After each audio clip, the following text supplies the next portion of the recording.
আসসালামু আলাইকুম। হুমায়ুন আর শারমিন দুজন একসাথে এখন কক্সবাজার কলাতলি বিচের মাথায় আমরা দাঁড়ানো।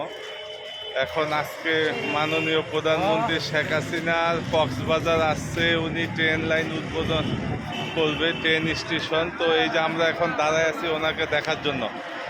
এই যে এখানে এই যে পুলিশ ভাইরা রাস্তাতে ওনার সিকিউরিটিতে আছে। এই যে দেখি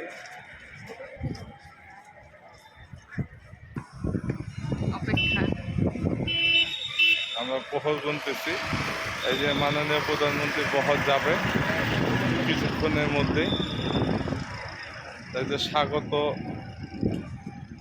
লোকজন স্বাগত জানানোর জন্য অপেক্ষমান এলাকার স্থানীয় লোকজন। এই যে তার সাথে আমরাও সামিল হয়ে গেলাম। কক্সবাজার এসে এমন একটা শুভক্ষণ দেখতে পেলাম।